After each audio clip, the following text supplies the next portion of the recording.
building self-confidence.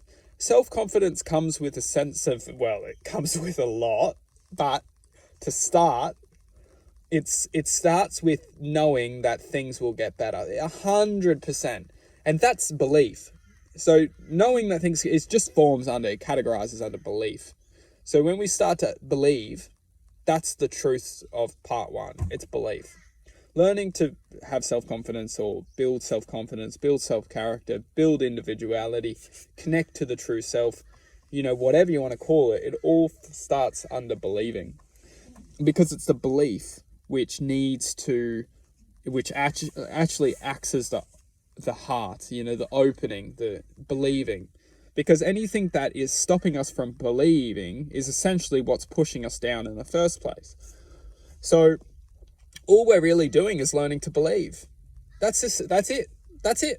Learning self-confidence, getting away from depression, anxiety. Obviously, they have different aspects of closing our beliefs, more so our hearts. But the truth is learning to believe. What are we believing in? Love, happiness, joy, positivity. If we want to be self-confident, if you think that we can build self-confidence when it comes to being a dickhead, you want to be more self-confident to become a dickhead. Well, that's not going to come true. But when we want to build self-confidence to be a happier self, to show my character, and that's not being a dickhead. That's quite the contrary. Is I want to build my character so I can be happy, so I can show joy, so I can, have more self-confidence to give to other people. I don't know. But that it all starts with believing that we can do it. Because once we do it, it's easy. But the truth is that we need to access the strategy to implement this growth. And the first of all is believing. We must believe that we can achieve something. And then once we start to believe it, we can start to understand what's trying to take this away from us. What's trying to take this belief away from me? Because that's essentially what's happening is we're learning to believe, and then it makes it very clear of where our weaknesses are. What's trying to convince me that I can't do it? What's trying to shut down my attempts to open my heart, to open my heart, really? And then that is essentially the shift or the awareness of which we will point of attention within awareness, which we will be able to see what's trying to take away from us. What's trying to convince me? Where's my weaknesses? Where's my fears? Because the fears in our lives are essentially our greatest strengths reversed to try and keep us from achieving them. So from where are my fears? How can I start walking forward and start trying to achieve my fears so then they can turn into my greatest strengths?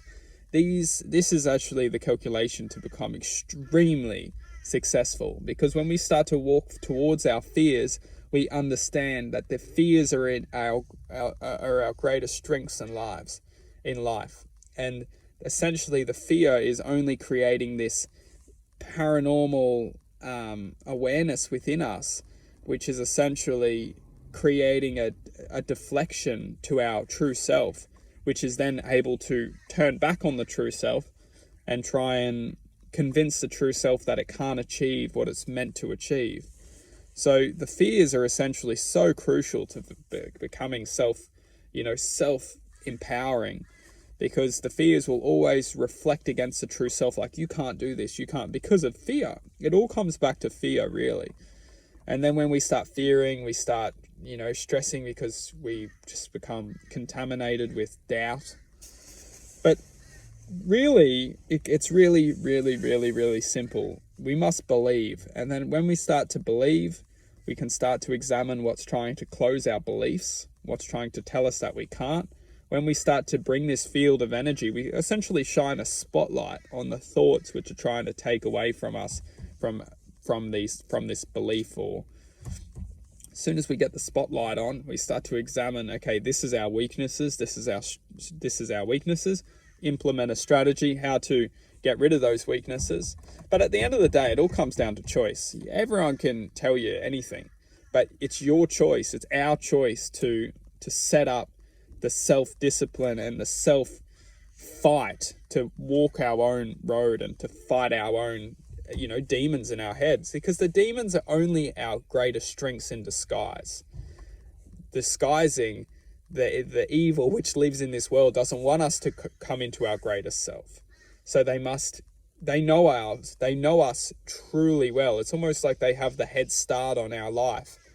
They know our potential, so that's why they need to disguise our potential as our greatest weaknesses for us to not become our greatest potential.